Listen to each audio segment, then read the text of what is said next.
All right, well, we have some new guests to welcome. Welcome our new sixth graders. Welcome parents. How are you guys doing? We're glad you're here. Can we give them a Rev Students welcome?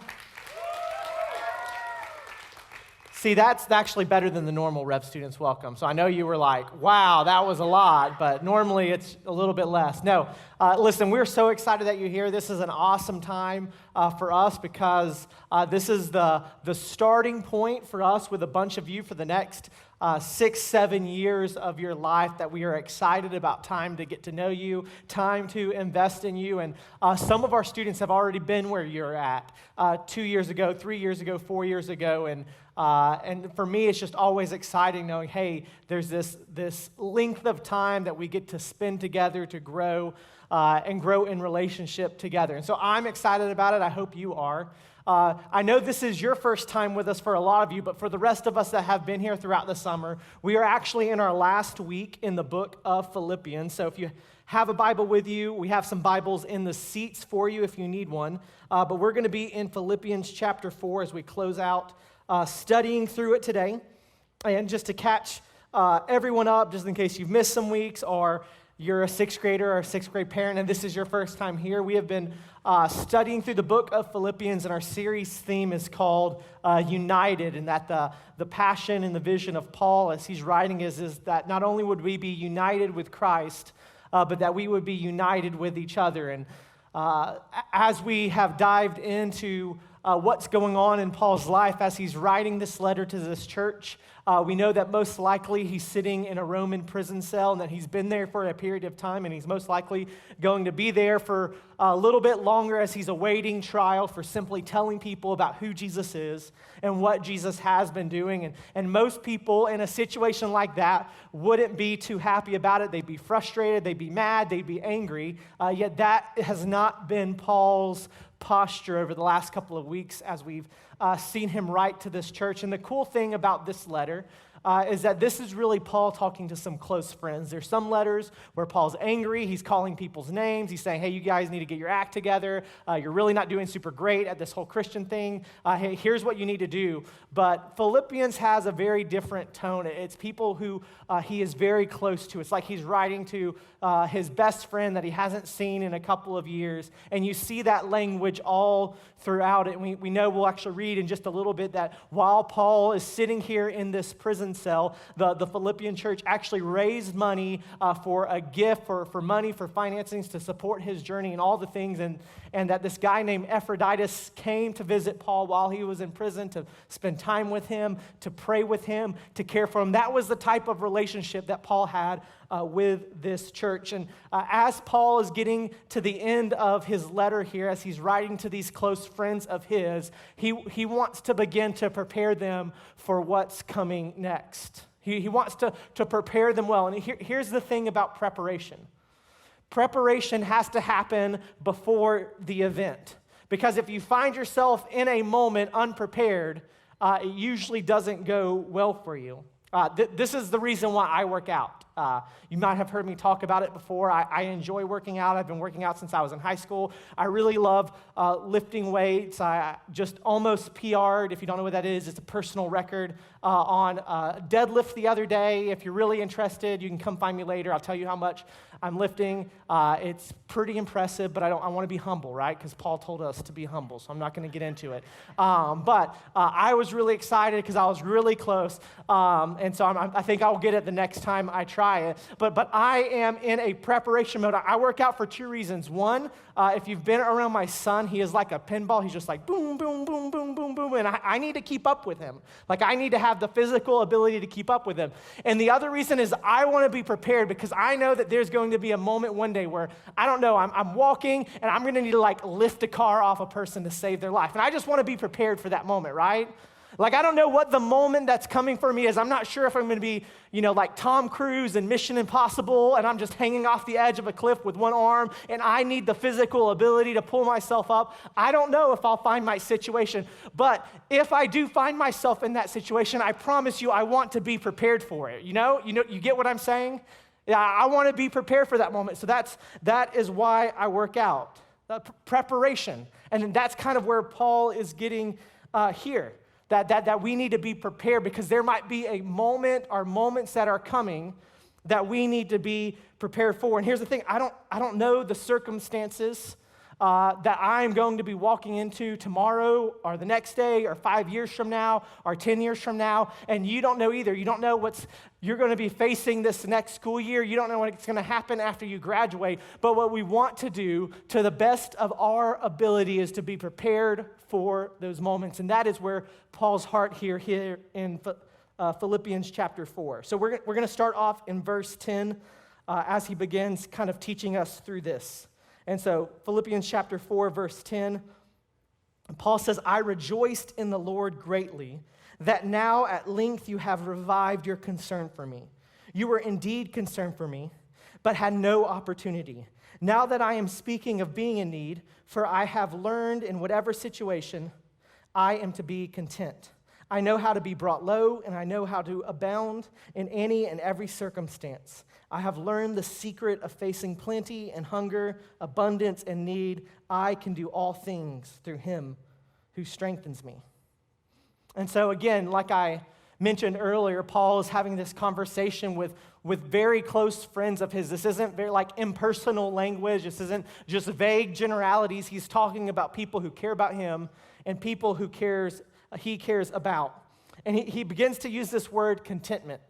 And this word contentment means satisfaction or really self-reliance. And when we hear the word self-reliance, we think, oh, that means it depends on me. But there's a difference between self-reliance and self-sufficiency.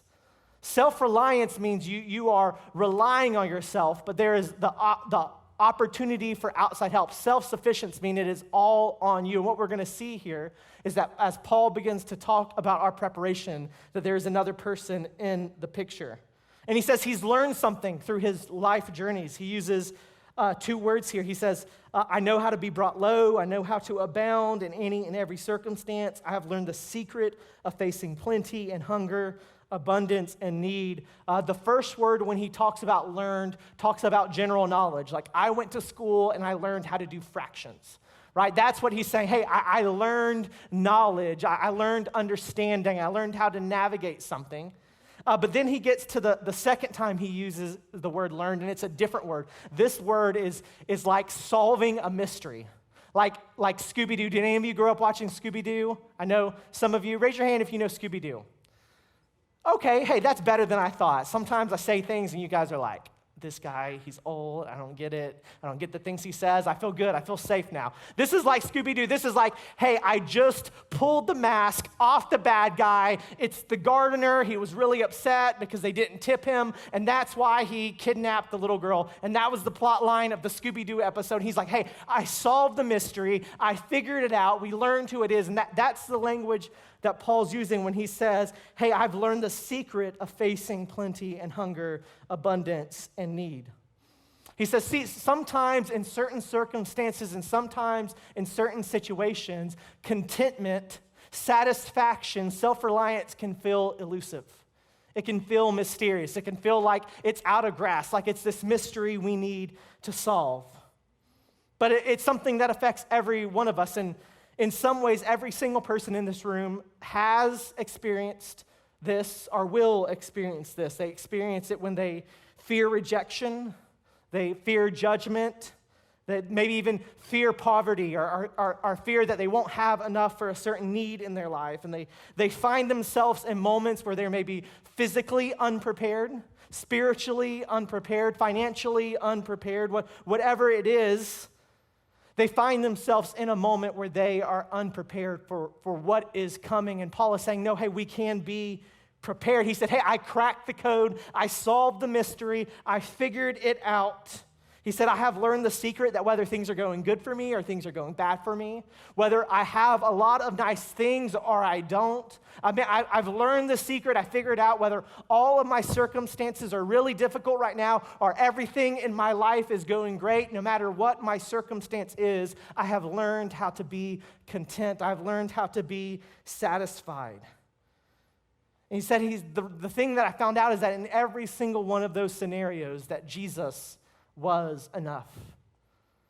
No matter how much I had, Jesus was enough there. No matter how little I have, Jesus was still enough for me. Whether I was being hurt or I was great, I was being blessed, I was being persecuted, Jesus was enough in every single one of those situations. He's navigated through all of these difficulties and found Jesus to be enough. And that's where he gets to verse 13. He says, hey, I can do all things through him who strengthens me. And that's one of my kind of coffee mug verses. You see it everywhere. Maybe you've played on a sports team and you've, wrote that on your arm, or, maybe you've heard it, you've seen it quoted in a movie before something, the team's getting ready, they're down by, 500, and they're like, no, we still have a chance. We can still do it. I can do all things through Christ who strengthens me. Maybe you've seen a moment like that before. Here's the thing. I believe, and we're going to get into it, that there is power and that there is truth available for us in this, but I feel like we misuse this and we miss out on this so much time. As much as I pray and as much as I claim that verse over my life, I don't think it's going to help me get a slam dunk. Like there's just too many obstacles and challenges in my way. I was not blessed with the right gifting and the right height to make that happen, right? Like I can train, but the statistics would say I'm probably not going to be an Olympic athlete at this point. I haven't hit the measurables. I haven't done the stuff. Like there's just some things that probably aren't going to happen as much as I claim that verse over it. And the thing that Paul is saying here, the thing that he is being specific about, when it says all things, it's not this general statement, this ethereal, like, hey, every single thing that happens. What he's really saying is these things. He's saying, hey, we could be content in these things, whether we have plenty or we don't. Whether life is just really, really hard right now, or life is really, really great right now. We can be content because I can do all things through Christ who strengthens me. You see, that changes things for us just a minute. And here's the thing. About preparation, we've been talking about it. Preparation has to happen before the moment. It's the same thing that this verse is saying. It says, I can do all things through Christ who strengthens me. Strengthening happens before the moment that you need the strength. Like if I wanted to lift the weight that I've been trying to lift, I don't just go casually walk up to a bar and lift the weight. I have to begin to practice and prepare and train in it so that I can develop myself into that moment to get there. And the same thing happens is because of preparation. This isn't hey, I didn't study for my test, so I'm just going to throw up a prayer and hope Jesus shows up and magically gives me all of the right answers. Like, that's not what he's talking about here. This is, man, hey, my life is really hard right now. Maybe my parents are going through a divorce, and I just don't know what to do, but I just believe that Jesus is good and that he's true, and I can get through this because he has been strengthening me.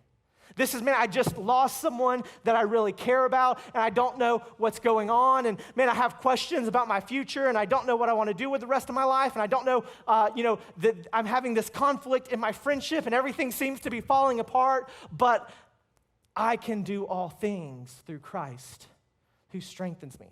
You see, I believe that there's so much more power that he has available to us, that he wants to give us, that we're not tapping it into because we're just holding it up for our sports team and not in the moments of our lives that he is supplying and giving us the strength that we need.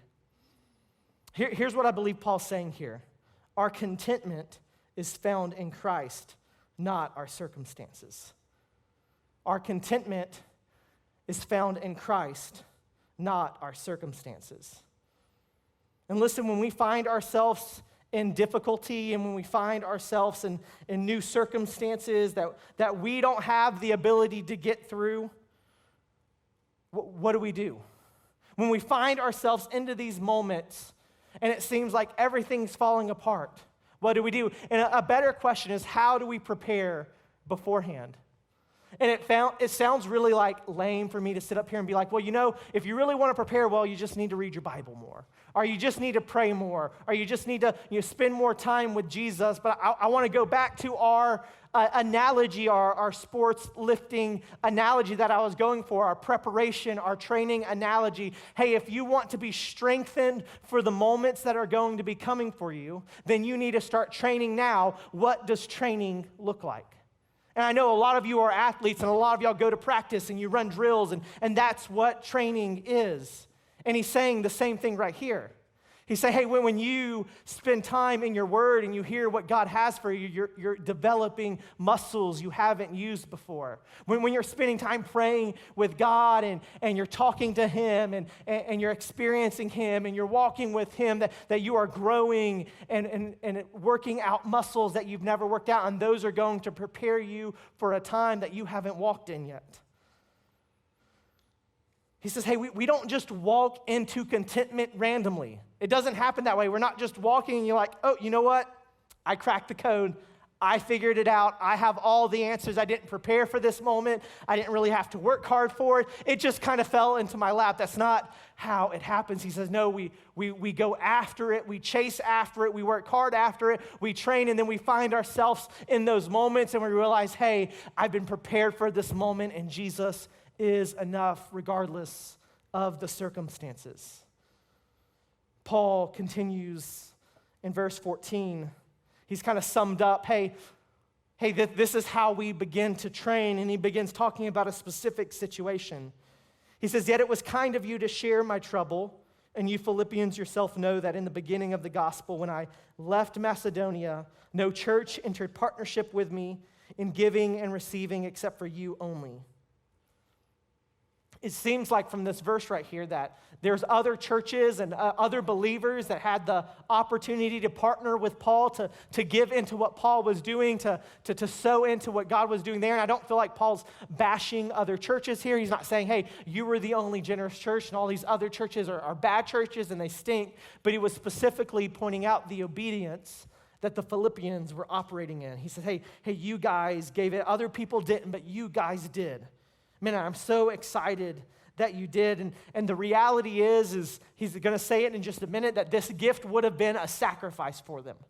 Like, it would have been costly for them. It probably didn't make sense at some point that they would give what they gave. Like, it probably made them cringe. They probably had to think through it. Like, hey, if I give this, I don't know what I'm going to do next week.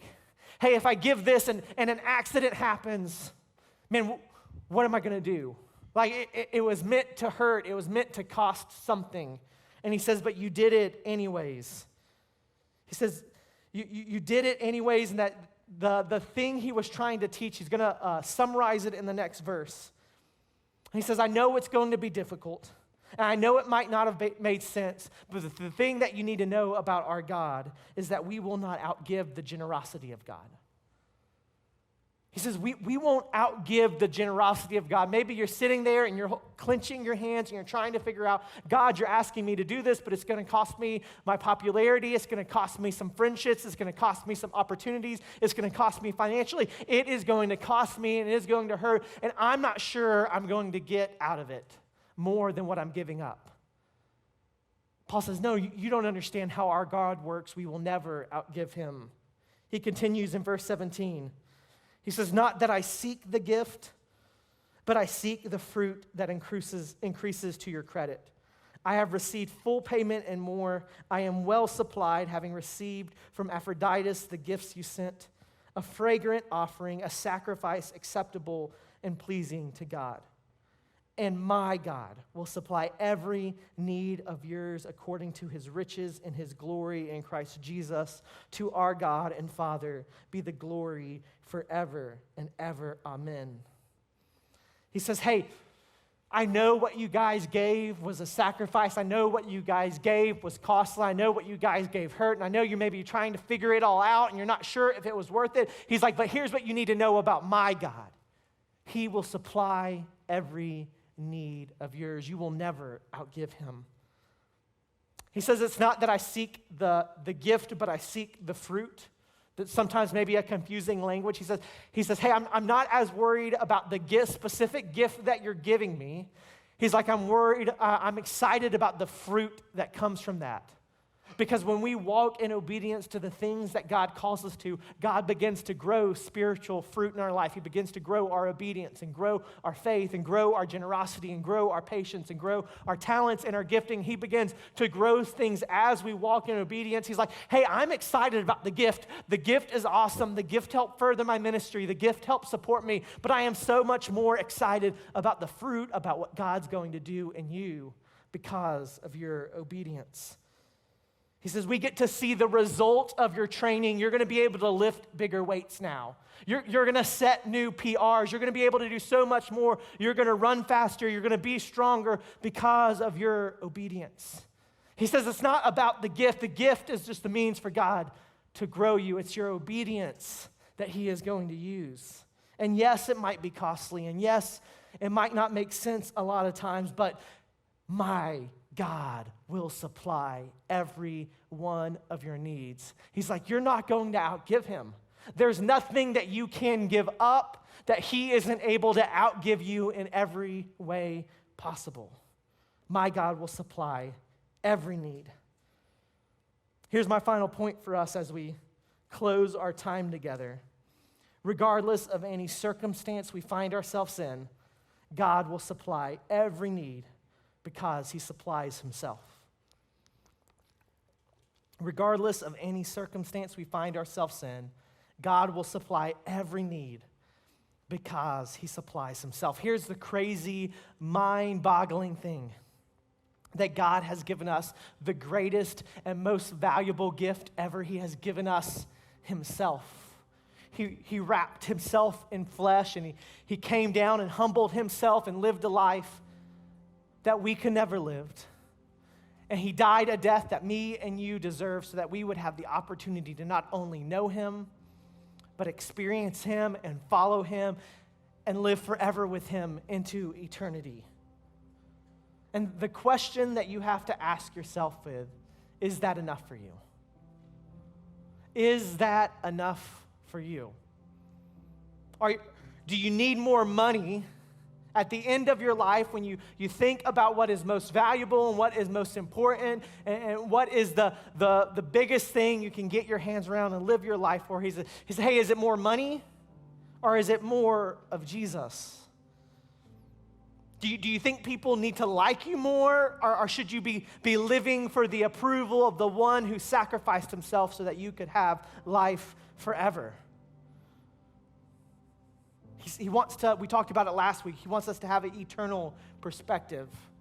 That we be living for the moment where we see Jesus face to face and he would say, well done, my good and faithful servant. And Paul is addressing the time from now until that moment. He says, hey, there's going to be moments along the way where things might be difficult or things might be great. There's going to be moments where you're going to have a lot and you're going to have a little. There's going to be moments where things make sense and where things don't. And he says, I want you to be prepared for all of them. He says, we can find satisfaction, we can find contentment as we grow in our relationship with Jesus, but you have to answer the question, is he enough for you? Or do you want Jesus plus everyone to like you? Do you want Jesus plus a lot of really nice things? Do you want Jesus plus whatever it is that is hard to let our hands off of? Whatever it is we feel like we are really worried about losing, that if God called us to, we would say, hey, man, I want to follow you and I love the whole Jesus thing, but that costs too much. Is Jesus enough? How prepared are you for the circumstances that are going to come a week from now, 2 weeks from now, a year from now, 10 years from now? And what are you going to do to prepare yourself for those moments? My hope and my prayer for you is that you would get to know God, that you would open up your word and you would see the words that he has said to you about how loved you are and how valued you are and how he has created a better life for you to follow in than all the things that you see around you. That you would begin to talk to him, that you would ask him for things knowing that he's a good gift giver. He withholds no good thing from those that he loves. He supplies every need for his children.